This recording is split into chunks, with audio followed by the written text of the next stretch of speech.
brand new NRA National Sporting Arms Museum at the Bass Pro World Headquarters in Springfield, Missouri. I'm with Jim Supica. We're here on opening day doing some special Curator's Corner. So exciting, Jim. I don't know where to start. So we're just trying to get everything we can. So cool. Right around here, tell us about this this gentleman here in this case here. What do we got going on there? Well, we're walking down the timeline of American sporting arms. Last week we talked about the ancient arms that the very earliest explorers brought over, and now we're going to talk about a little bit about the early arms in America, kind of that 1700 to 1850, the era of the flintlock and percussion arms. And our first diorama here has a trade musket of the type that was used by the tribes in America, and it illustrates the flintlock form.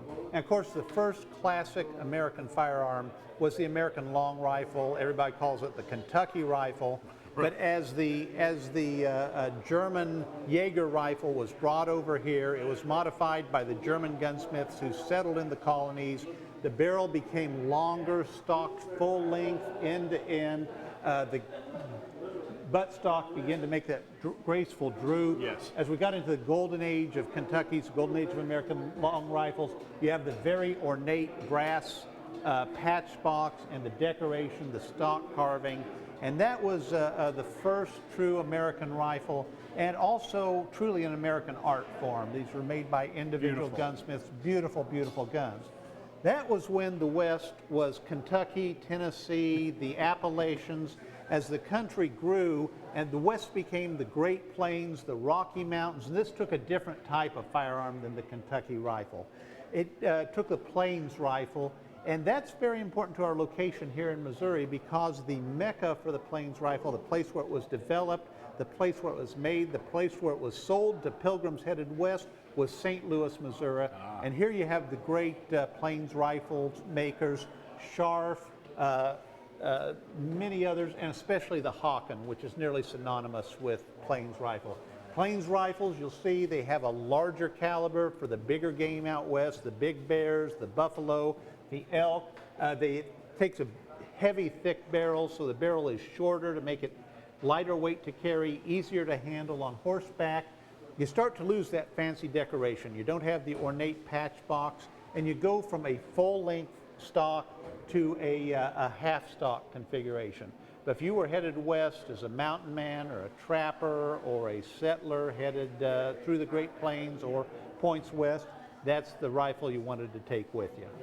You move further into the mid-19th century, you get up to the 1850s, and remarkable steps in firearms evolution start to take place.